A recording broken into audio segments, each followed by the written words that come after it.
So in the last lecture, we started with our concept of valley curve, that what is actually a valley curve and what are the factors on which the design of the valley curve it actually depends. And we had seen in detail that what is a valley curve. This is actually a valley curve, a typical valley curve in which you have a down gradient followed immediately by an up gradient.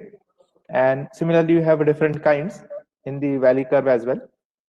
And we had seen that whenever a fast moving vehicle, it tries to negotiate this valley curve.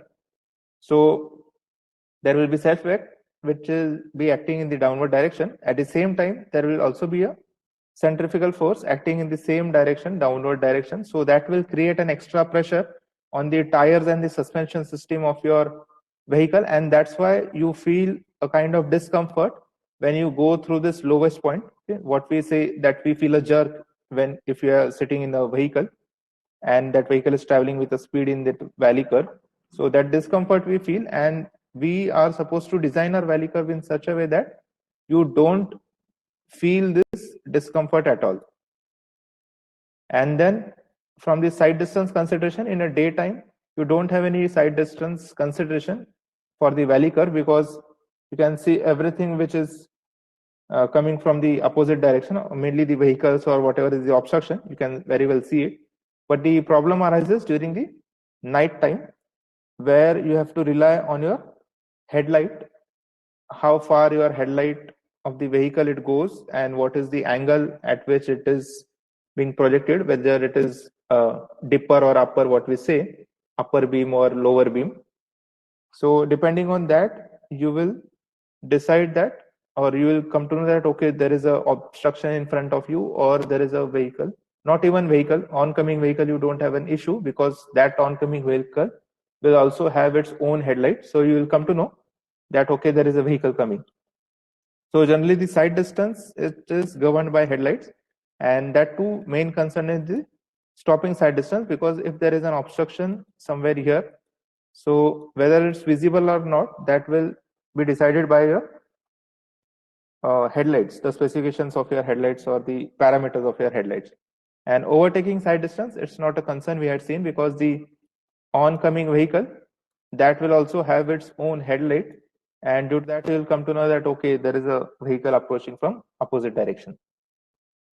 And these are the first two factors. And the third factor that we have seen, that in such cases where you have a down gradient followed by an up gradient, you get a low point, or the valley curve, the lowest point you get. And here generally you can face some drainage issues, because the runoff, it will get accumulated over here.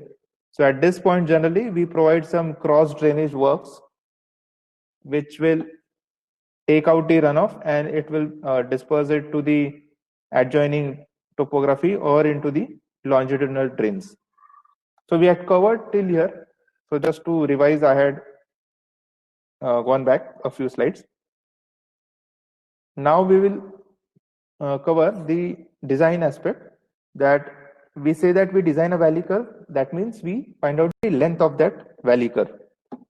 And now we have seen the three factors on which the design is based. So I told you that formulas will be only for these two factors, and for this third factor, generally you have to just locate this lowest point, and then you have to provide the cross drainage structure whichever is suitable. So we will see one by one that what is the formula if you are considering this first parameter, that is the comfort to the passengers, and the second parameter, that is adequate side distance.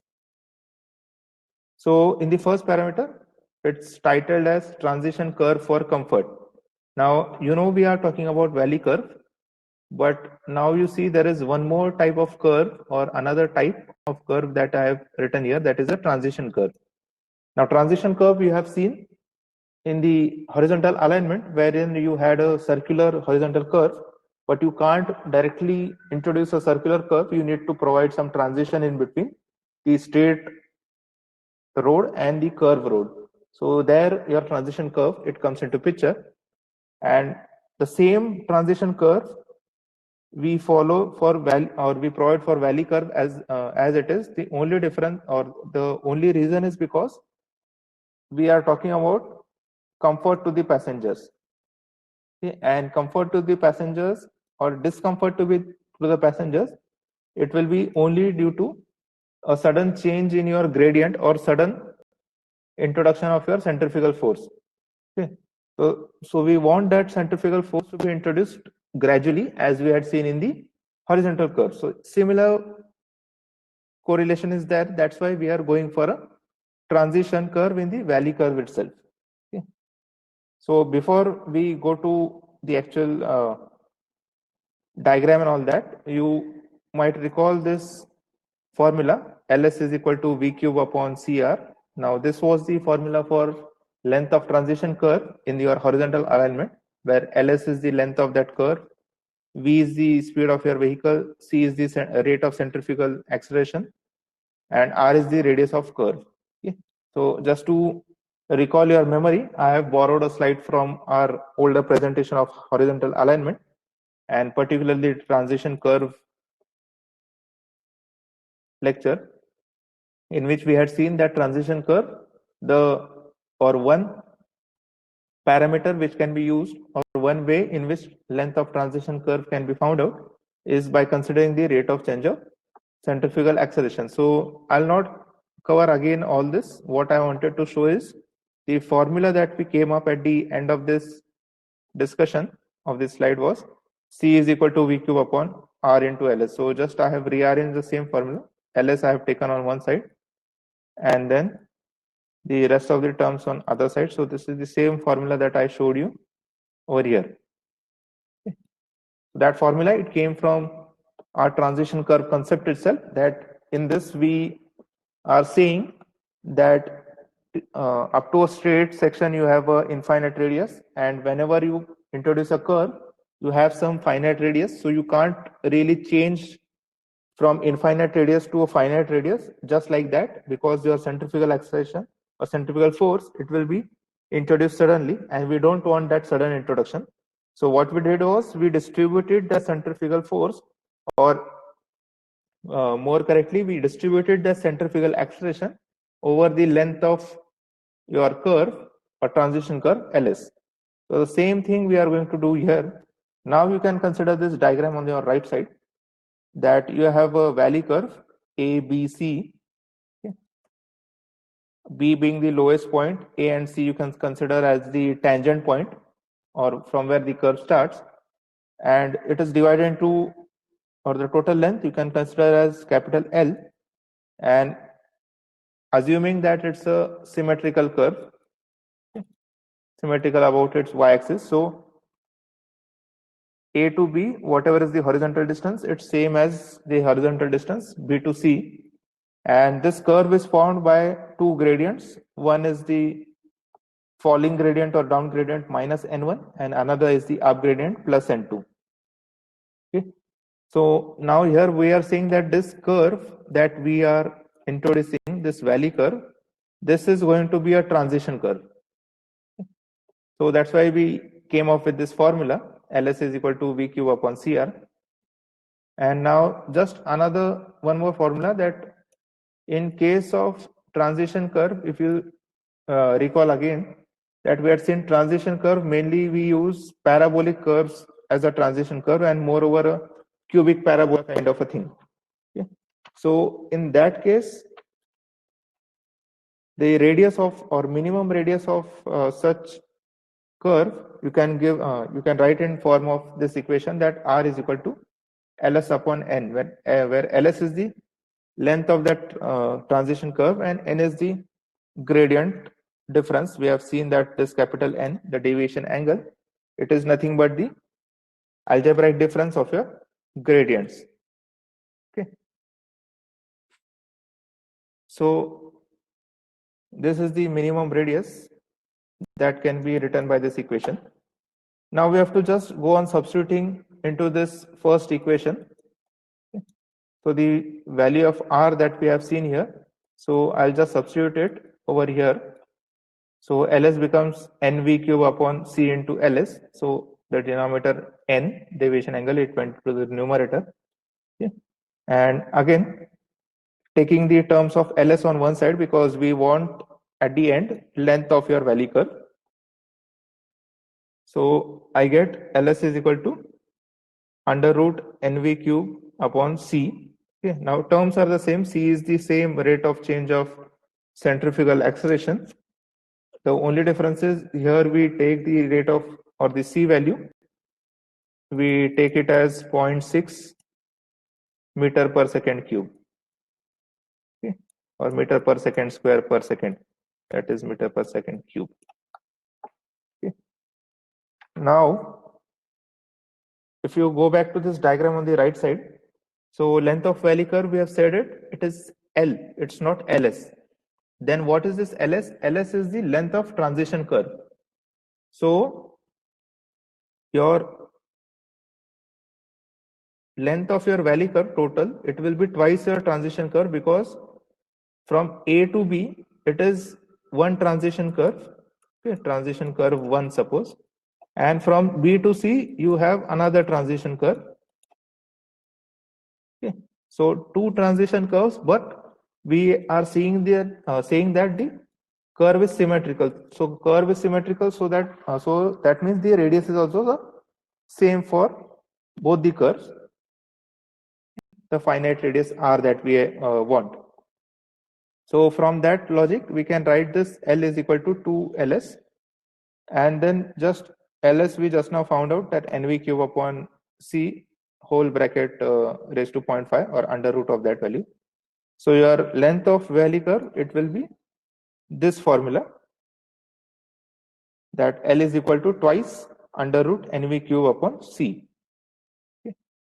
So straightforward, what we have done is we have considered a very simple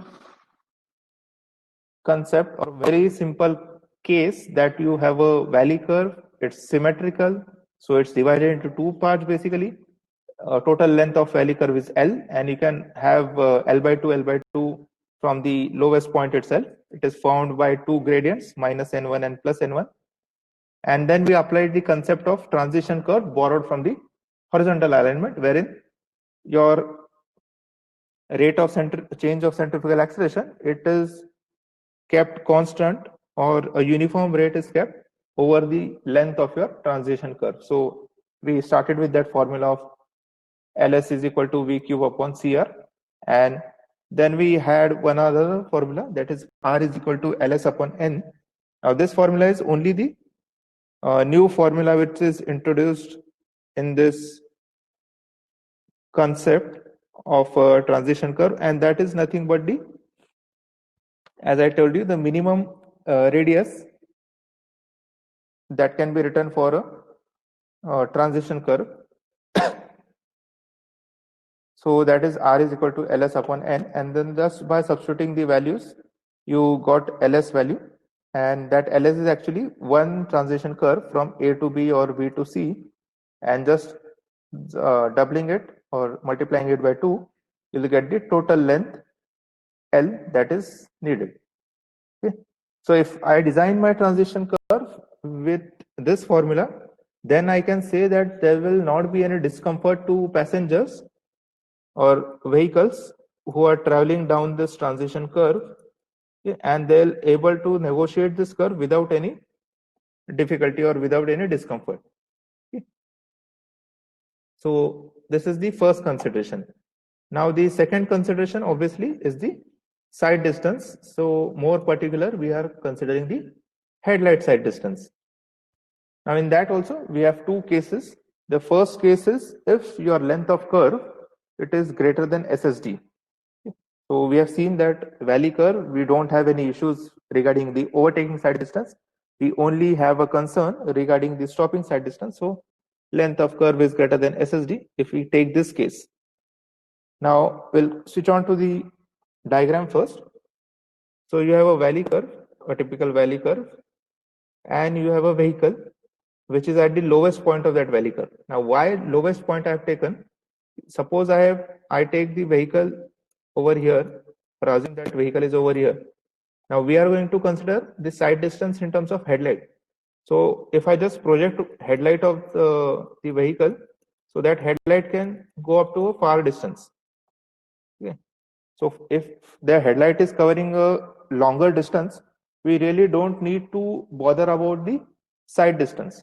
But when do we need to bother about this side distance? When your headlight is covering a very short distance. So let's assume that you are traveling at night and you are using your upper beam, okay, or from that upper dipper you are using that upper light, and then to using that upper light also, if your vehicle is at the lowest point of this valley curve, that upper light will only cover this much distance.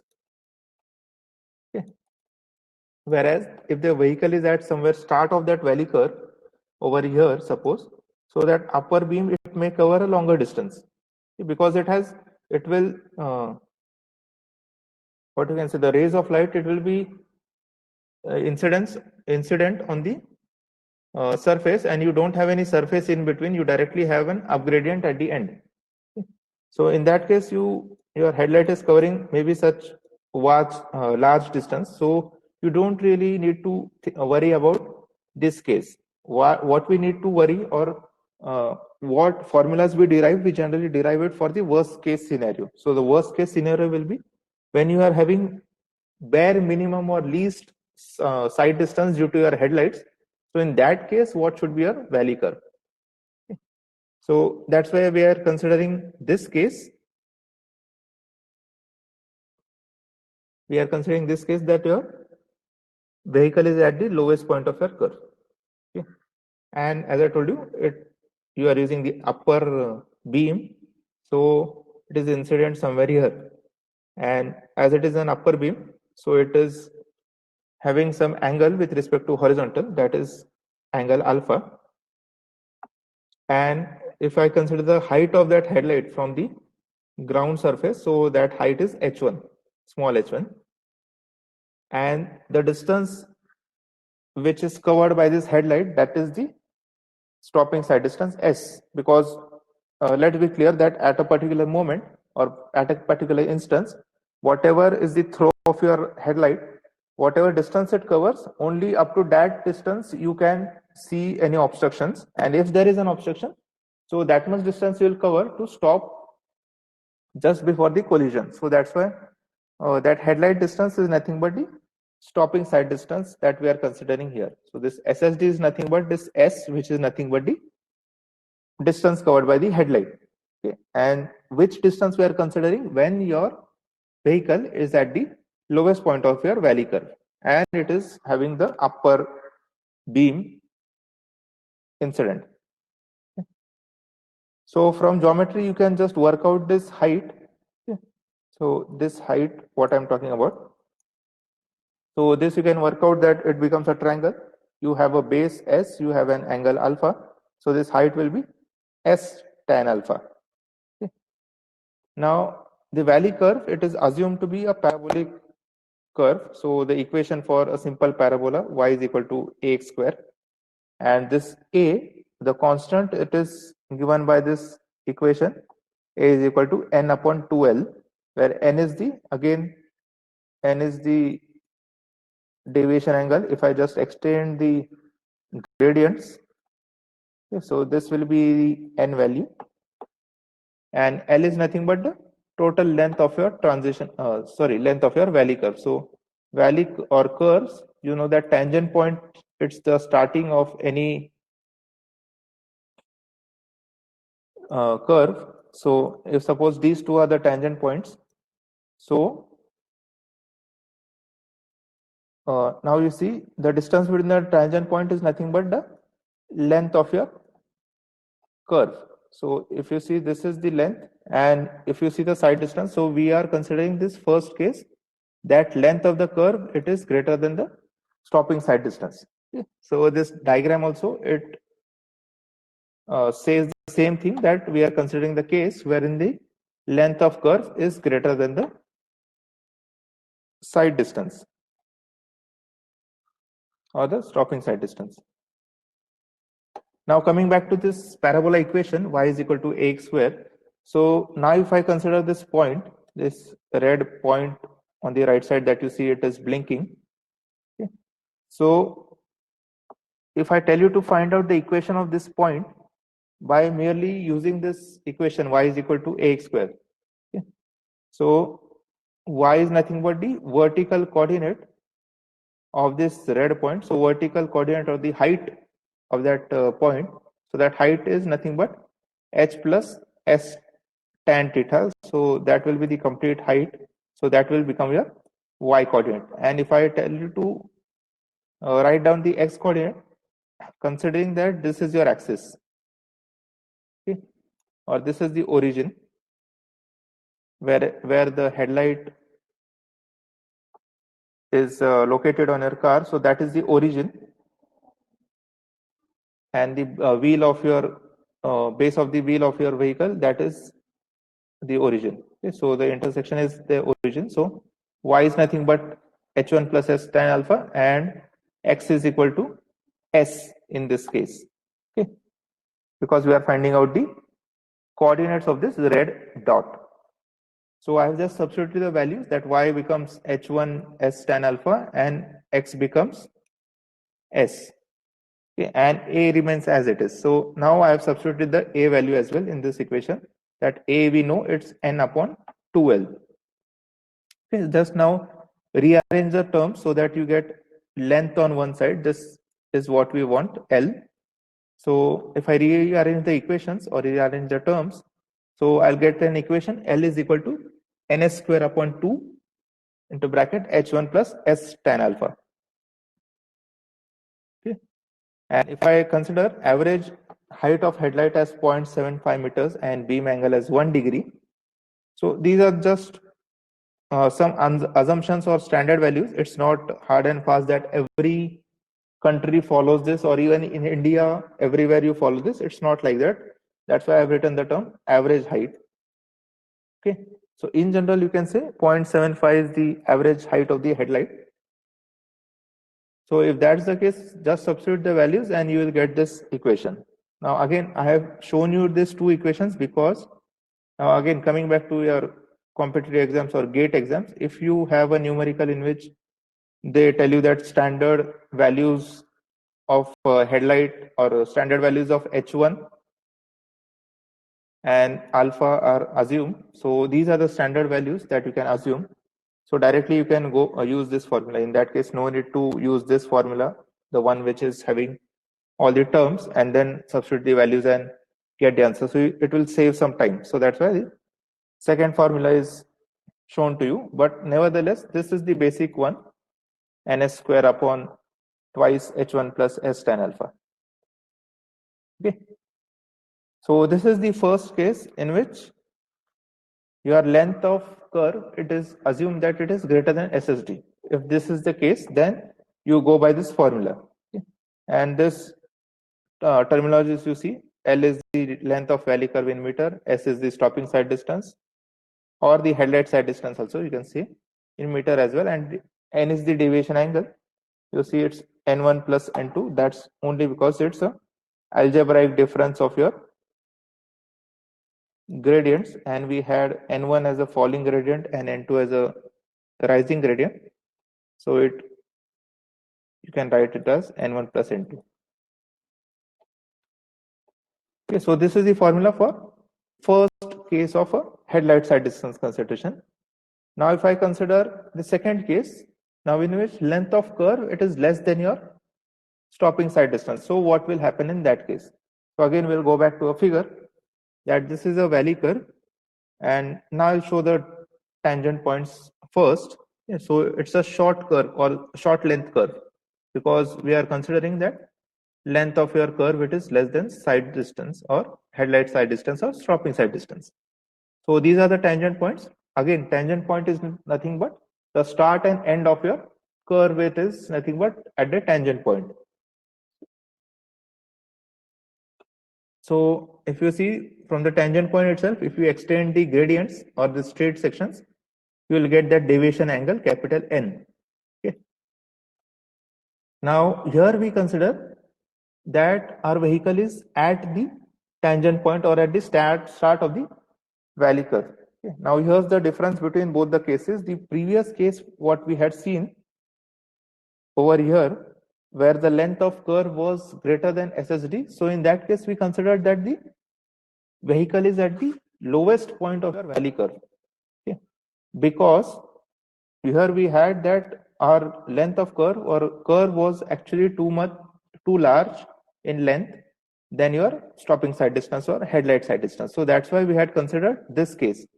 But now in the second case, your curve is not that long, okay, or the length is not that much.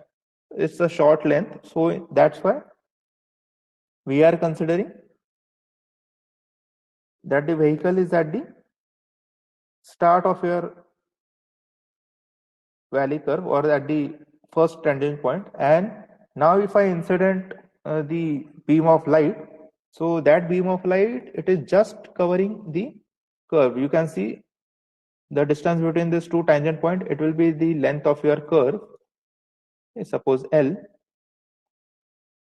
and this distance, it is the stopping sight distance S. So we wanted to satisfy this equation or condition that length of curve, it is less than your stopping sight distance. So length should be, L should be less than S, that is the distance between the tangent point, it should be less than the throw of your headlight. So that's why this figure has worked out in this way.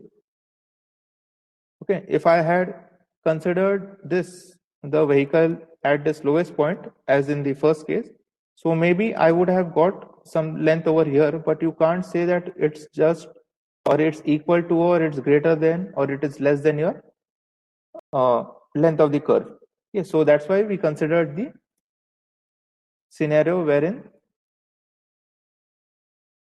your vehicle, it is at the start of your valley curve. Okay.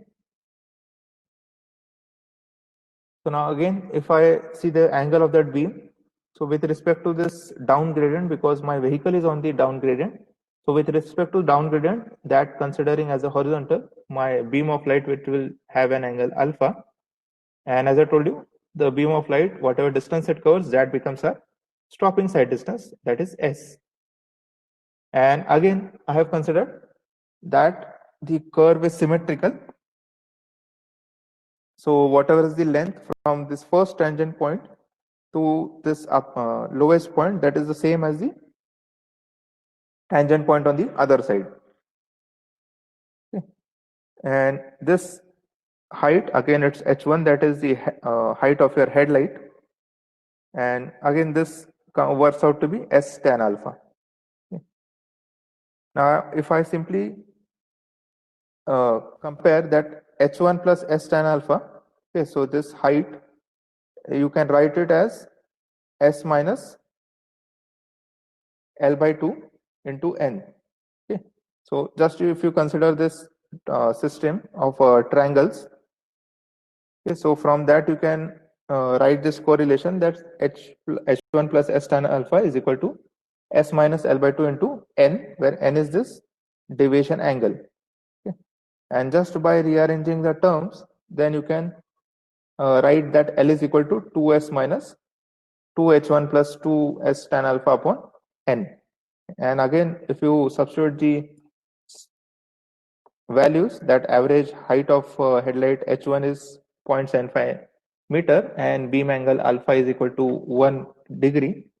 So you will get this equation that L is equal to 2S minus 1.5 plus 0.035 S upon N. Okay, and the terminologies, they remain the same. L is the length of valley curve, S is the stopping sight distance or headlight sight distance, and N is the deviation angle. So this is the second formula or the second consideration within the headlight sight distance itself, that length is less than SSD.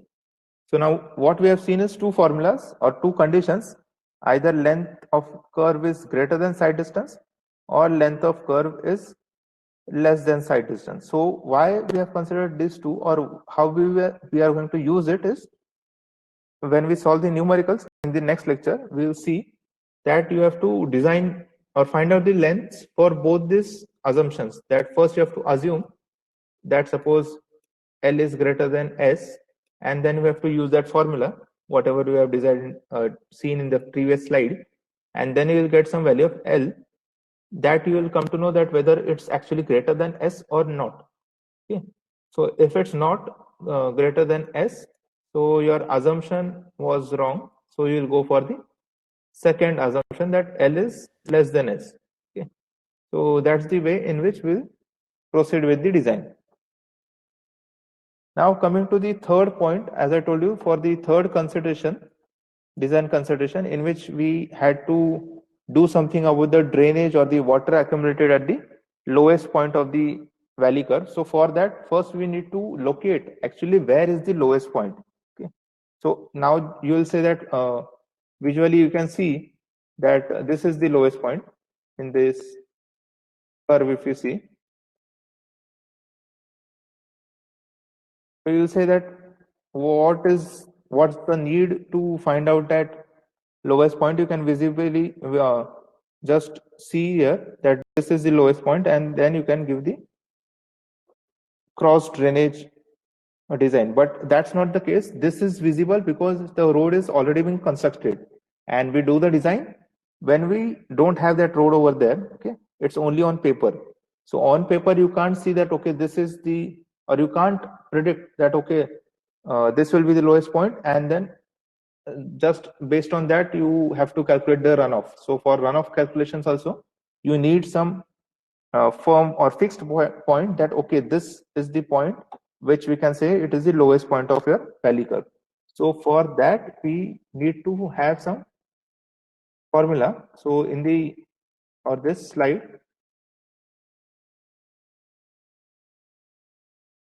in this slide it's the same, that lowest point on your valley curve. So as I told you, it's necessary to locate only because you need to provide a cross drainage facility, and by cross drainage facility I mean you have to provide some culvert. Okay. It can be a pipe culvert, a slab culvert, or a box culvert. Okay. And again, now consider that if the case that I had shown you before, that whatever is the valley curve, it's symmetrical about its x-axis, or sorry, y-axis. So whatever is the length over here, L, suppose that's the same as this L. Okay. So if this is the case, so you don't need to find out the actual formula, because that will be just the bisector. If I subtend the or extend the angles, and if I know this deviation angle, I'll also know this interior angle, and if I just draw a bisector to this angle, I'll get to know this is the lowest point of your valley curve. The problem arises when you have a unsymmetrical curve, suppose like this. Okay. That now in this case, if I draw the y-axis of this parabola or parabolic curve, so now this is something, this length is L1, and the rest of the length,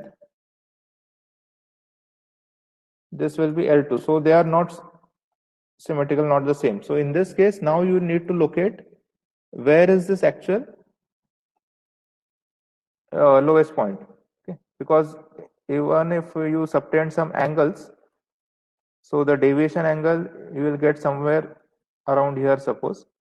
So you can't, in this case we can't really go for the angle bisector method. So for that you have this formula, x naught is equal to, or x0, it's actually x0. So x0 is equal to L under root n1 upon 2n. Now what is it that, if I just draw it in the form of a diagram,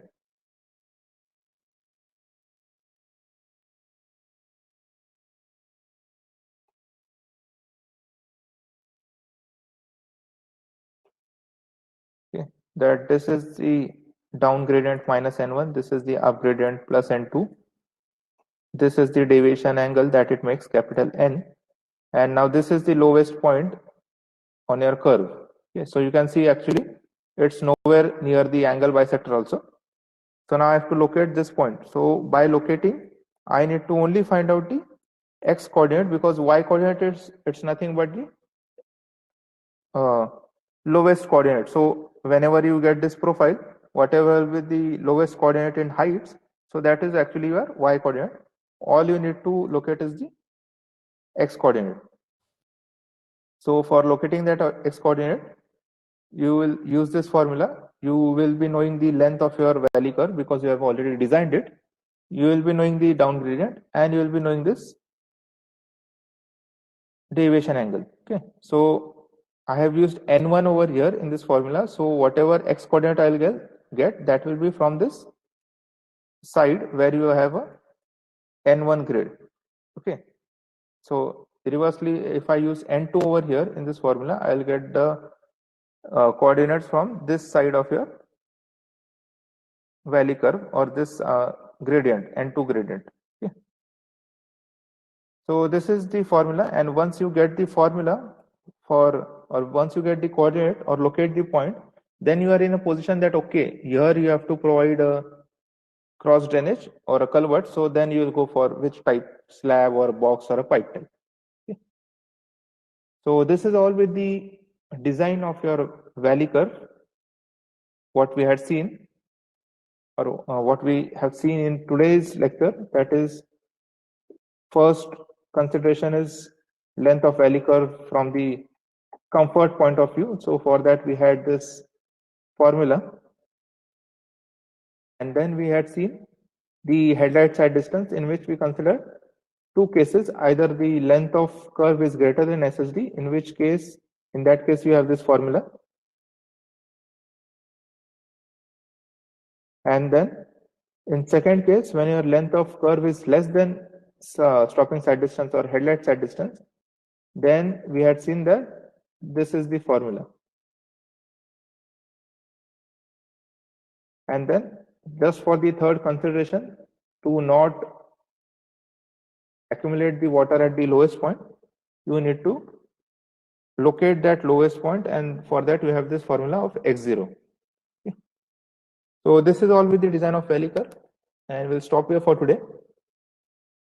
In the next lecture, we'll solve the numericals related to this vertical alignment, and especially the summit and valley curve both, because now we have covered both the formulas or both the design aspects of summit curve as well as valley curve, and now we are in a position to solve some numericals related to it.